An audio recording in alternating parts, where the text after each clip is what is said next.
بسم اللہ الرحمن الرحیم۔ السلام علیکم، کیسے ہیں آپ سب؟ امید ہے سب خیریت سے ہوں گے۔ آج کے ٹوٹکے: ہری مرچوں کی جلن۔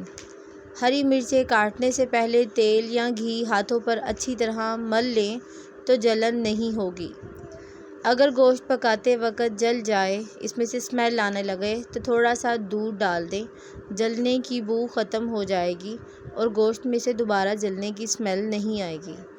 ادرک اور لہسن کو فرائی کر کے اسی تیل میں محفوظ کر لیں، خراب نہیں ہوں گے۔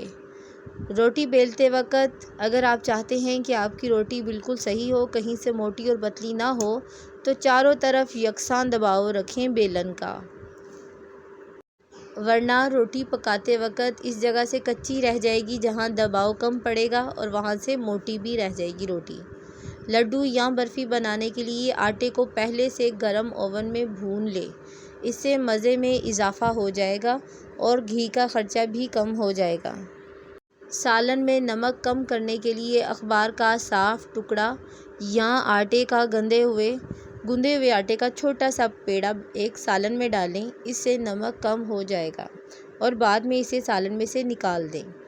نمک اور مرچیں کم کرنا ہو: اگر سالن میں مرچیں زیادہ ہو جائیں تو گرم مسالہ نہ ڈالیں، بلکہ صرف دار چینی، بڑی الائچی، سفید زیرہ اور 1 عدد لونگ، ان سب چیزوں کو پیس کر ڈالیں۔ اس سے مرچیں زیادہ نہیں ہوگی اور مناسب حد تک گھی نتھار لیں، اس سے سالن سے خوشبو بھی بہت آئے گی۔